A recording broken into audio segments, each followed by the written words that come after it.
여러분, 하나님께서는 우리를 불쌍히 여겨가지고 진짜 모든 것을 희생해서 우리를 구원하신 거예요. 우리가 그 불쌍히 여김을 받은 사람들입니다. 쉰들러 리스트라는 영화를 보면 쉰들러가 아주 이기적인 사람이었습니다. 세상에 유대인들 이제 수용소에 가둔다는 얘기를 듣고 자기는 돈 한 푼 없지만 싹 재산 끌어가지고 그 나치에게 뇌물 싹 줘가지고 유대인 동원해서 공장, 유대인 운영하던 공장을 공짜로 얻어서 유대인을 이용해가지고 돈 많이 벌면 쓰겄다. 특히 전쟁 상황이니까 물자가 많으니까 돈 막 긁어댔습니다. 근데 긁고 어느 날 만찬에 딱 가보니까 세상에 수용소 가보니까 이 나치 거기 수용소 소장이 세상에 이건 깡패도 그런 깡패가 없어요.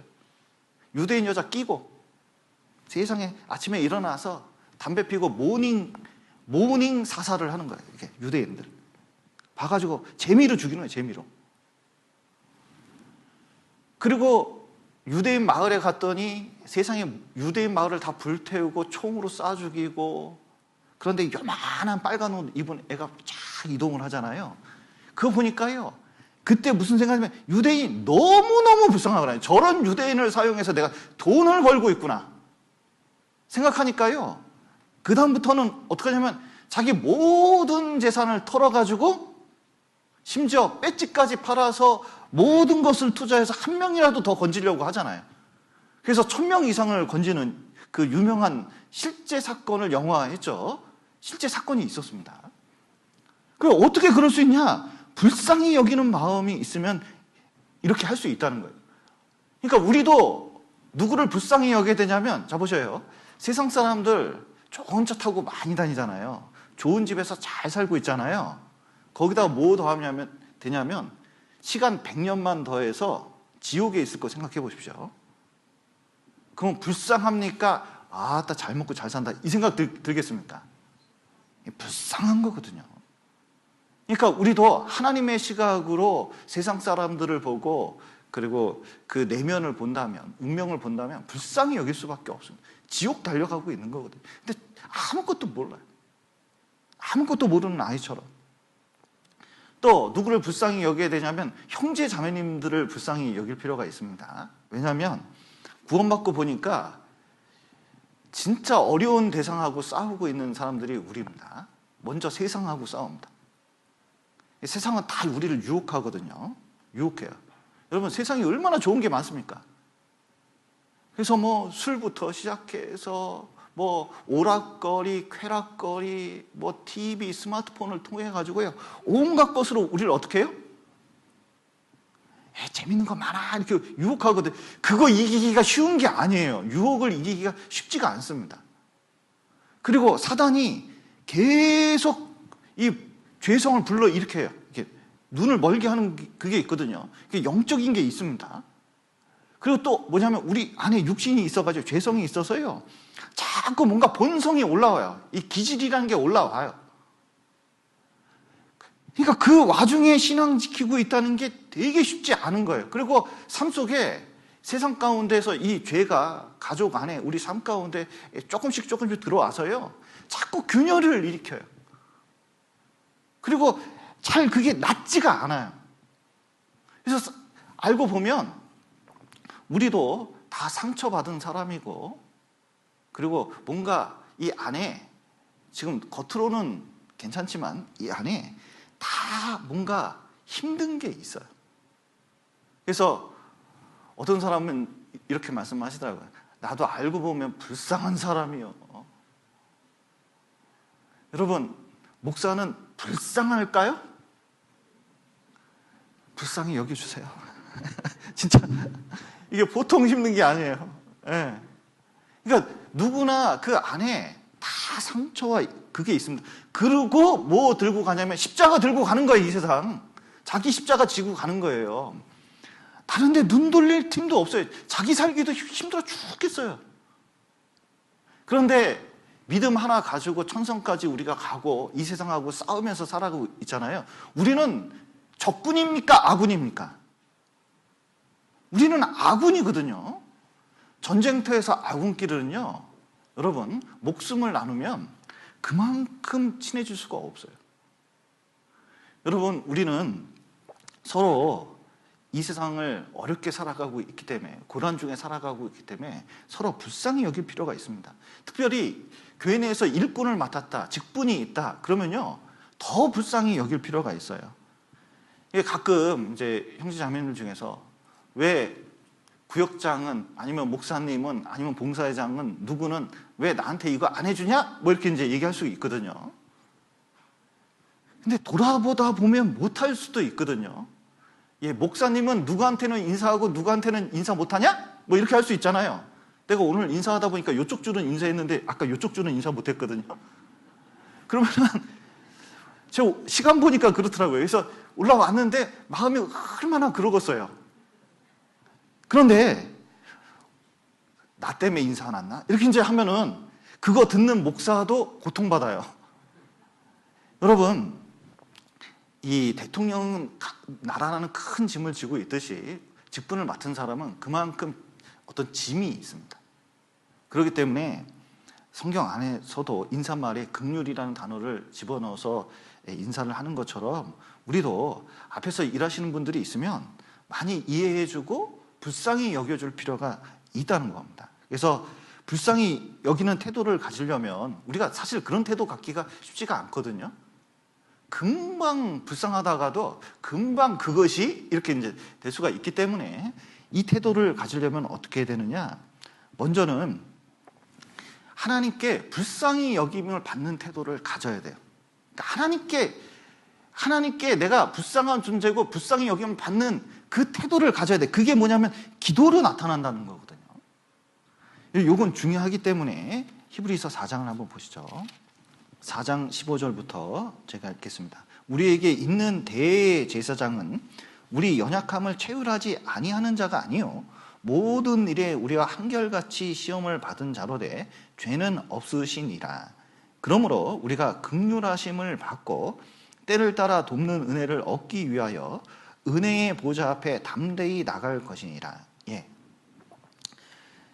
자, 여기 16절에 보면 우리가 긍휼하심을 받고 이렇게 돼 있잖아요. 우리가 기도를 할 필요가 어디에 있냐면 하나님 눈으로 보면요, 마치 우리가 철부지 아이, 아무것도 모르는 아이가 뭔가 이렇게 이 세상 가운데 사는 거하고 똑같아요. 그러면 부모님이 자, 이 철부지 아이 보면요, 뭐 해주고 싶습니까? 야단치고 싶습니까? 여러분은 자녀가 좀 있으신가요? 그러면 야단치고 싶습니까? 뭐 해주고 싶습니까? 그렇죠. 해주고 싶어야 정상이죠. 좀 불쌍히 여기는 마음이 있어야 되잖아요. 그런데 하나님도 우리를 그렇게 보시기 때문에 하나님은 모든 것을 가지고 계시거든요. 그러니까 간절히 기도하기를 바라요. 하나님의 은혜의 창고는 창고 개방형입니다. 가서 뭐든지 원하고 기도하면 하나님이 그것을 주실 수 있는 분이거든요. 다윗은 왕이었습니다. 부족함이 없는 사람이었어요. 근데 시편을 보십시오. 얼마나 많은 기도가 있는지 몰라요. 그리고 얼마나 많은 고통이 있었는지 몰라요. 그런데 그것을 다 누구한테 아뢰었어요? 하나님께 아뢰었더니 처음에 탄식이 나중에 찬송으로 바뀝니다. 왜냐하면 하나님께서 뭔가 아시고 뭔가 역사하신다는 것을 알기 때문에 그래요. 여러분, 먼저 하나님께 긍휼하심을 받으려면 기도를 반드시 해야 됩니다. 그리고 아브라함이 예수님께서 육신으로 현현으로 나타나셨을 때 그 롯을 위해서 얘기하잖아요. 건져 달라고. 소돔과 고모라를 위해서 기도를 하잖아요. 그런데 50에서 45, 또 40, 30, 20, 10명은 최소한 있을 거다. 롯의 가족만 해도 몇 명인데 이렇게 생각을 했거든요. 그런데 그조차도 잘 안 됐어요. 그래서 멸망시키는 것인데 하나님께서 아브라함을 생각해서 롯은 구해줬습니다. 여러분, 우리가 중보 기도하면 누구를 불쌍히 여겨서 건져줘요? 기도하는 우리를 불쌍히 여겨서 건져주겠다는 거예요. 그러니까 기도할 필요가 있어요. 하나님 앞에 우리가 불쌍히 여김을 받는 게 얼마나 중요한지 몰라요. 에바브로 디도라는 사람이 있었습니다. 병들어 죽게 되었거든요. 바울 사도도 간절히 기도하고 빌립보 교회도 간절히 기도하고 자신도 간절히 기도했습니다. 그랬더니 에바브로도 불쌍하고 바울도 불쌍하고 다 불쌍하니까 뭐냐면 너무 근심을 벗어나기 위해서 건져 주셨다고 되어 있거든요. 여러분, 우리는 스스로가 하나님 앞에서 신앙생활하기에는 되게 부족한 존재이구나, 연약한 존재, 기도할 수밖에 없구나. 하나님이 우리를 긍휼히 여기신다는 걸 깨닫게 되면 그거 나갈 수가 있죠. 그래서 하나님의 긍휼하심을 받은 사람이 받은 은혜가 있기 때문에 그 은혜 가지고 베풀 수가 있는 거예요. 불쌍히 여길 수 있는 은혜의 눈도 생기는 겁니다. 그래서 돌아온 탕자가 왔습니다. 근데 아버지는 어떻게 보죠? 불쌍히 여기니까 소도 잡고 신발도 신기고 가락지도 끼고 옷도 입히고 막 그렇게 하잖아요. 그런데 큰형은 어떡하죠? 저 집안을 말아먹은 놈이, 동생이라고 하지도 않아요. 그러니까 율법 정신으로 딱 보면요, 상태는 되게 불쌍한데, 하나님 보시기엔 되게 불쌍한데 내가 보기에는 문제덩어리로 딱 보이게 되는 거예요. 여러분, 좀 집안에 누구가 문제덩어리로 보입니까? 불쌍하는 연약한 존재로 보이십니까? 예. 좀 봐줘야 됩니까? 손 봐줘야 됩니까? 좀 어떻게 생각하셔요? 예. 불쌍히 여기면 손 봐주는 게 아니라 봐줄 수 있고 또 수용할 수 있는 마음이 생기게 되어 있어요. 또 우리가 이 긍휼, 불쌍히 여김을 갖기 위해서는 서로 공감하는 태도, 이 교회 안에서 이게 굉장히 좀 필요한데, 체휼하는 태도가 필요합니다. 체휼이 뭐냐면 말이 좀 어려운데, 헬라 원어를 보면 함께 있어준다, 함께 고통을 받는다. 현대어로 보면 역지사지, 요즘 말로 바꾸면 공감이라는 단어로 바꿀 수가 있거든요. 그래서 감정을 이해해주고, 감정을 이해해주는 겁니다. 감정을 공감해주고, 그리고 이해의 단계까지 가는 것이 공감이에요. 그러니까 다른 말로 하면은 똑같은 시각을 갖는다는 거예요. 동일시라고 표현을 하기도 하는데, 같은 위치에서 같은 문제를 같은 시각으로 봐주려고 노력하는 게 공감이라고 할 수가 있습니다. 하나님은 인간이 되셨습니다. 성육신 하셨죠. 그리고 성육신 하셨을 뿐만 아니라 사람들 속에 확 들어갔습니다. 심지어 나 환자, 문둥병 환자를 손을 댔거든요. 여러분, 문둥병 환자 손을 딱 대면 어떻게 되죠? 그야말로 감염이에요. 그러면 그 위치로 완전히 내려간다는 거거든요. 그 심정을 바로 이해한다는 거예요. 그리고 또 그것을 고쳐주잖아요. 인간 세계, 죄인 세계에 와서 죄인의 모양으로 되셔서 십자가에 못 박혀 죽으실 뿐만 아니라 그 죄를 다 담당하고 우리를 이렇게까지 구원하시는 거예요. 이게 정말로 체휼입니다. 그래서 예수님께서는 이 땅에 인간이 되셔서 인간이 겪는 모든 고통을 다 아셔요. 여러분, 여기 시편 22편을 한번 보시죠. 예수님의 마음이 있습니다. 14절부터 제가 읽겠습니다. 나는 물같이 쏟아졌으며 내 모든 뼈는 어그러졌으며 내 마음은 촛밀 같아서 내 속에서 녹았으며 내 힘이 말라 질그릇 조각 같고 내 혀가 입틀에 불렀나이다. 주께서 또 나를 사망의 진토에 두셨나이다. 예, 여기 예수님이 십자가에 죽을 때의 모습이 시편 22편에 그려져 있거든요. 이 마음이 어떤지, 모든 뼈가 어그러졌고 마음은 촛밀같이 완전히 녹아있고 힘은 완전히 말라가지고 질고루 입은 달달달달 떨고 있는데 이거 뭐 완전히 이게 탁 붙어가지고 고통 속에서 꽉 깨물고 있고, 그리고 이게 죽어가면서 이 고통을 느끼는데, 여러분, 어떤 고난이 심하게 오면요, 누가 내 마음 알까 싶잖아요. 누가 내 마음 알아, 이렇게 이제 생각하실 수 있는데, 여러분 조금만 생각해 보면 예수님께서는 그거보다 더 큰 고통과 그 고난 속에서 모든 것을 다 경험했거든요. 그러니까 내 마음을 누가 제일 잘 알아요? 하나님이 제일 잘 아신 거예요. 그리고 뭘 원하시냐면 위로해 주시고 공감해 주시고 같이 이것을 붙잡고 믿음으로 해결하기를 바라시는 분이거든요. 그러니까 나를 항상 기다려 주시고 계셔요. 그래서 하나님께서는 우리가 하나님과 공감하기를, 하나님의 마음과 공감해서 불쌍히 여기기를 간절히 원하시고 계십니다. 하나님께서는 인간에게 공감 능력을 주셨어요. 하나님 마음도 이해하고 다른 사람 마음도 이해하고 그 하나님 마음을 그 하나님 마음을 가지고 전할 수 있도록 하시기 위해서, 그리스도의 마음을 갖게 하기 위해서 공감 능력이라는 걸 주셨거든요. 우리가 이제 성경 강연에 1일차, 2일차, 3일차, 4일차, 에서 6일차까지 쫙 하잖아요. 그러면서 하나님이 우리에게 어떤 마음을 갖는지 점점 알게 돼요. 아, 우리를 위해서 이렇게 창조하신 거구나. 야, 마음이 대단하시구나.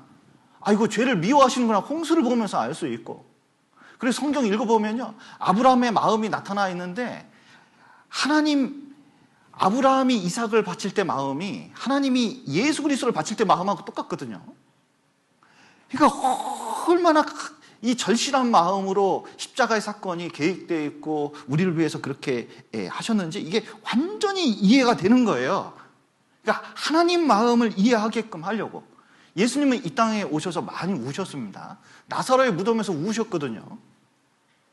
정말 너무 안타까운 게 많은 거예요. 주변 사람들도 그렇지, 나사로도 그렇지, 여기 울고 있는 마리아 마르다도 그렇지. 이게 보통 너무 불쌍해요. 너무 비방하는 사람까지 다 하나님 뜻을 모르고 부활의 능력을 모르니까 불쌍해서 간절히 우셨습니다. 그리고 살려내신 거잖아요.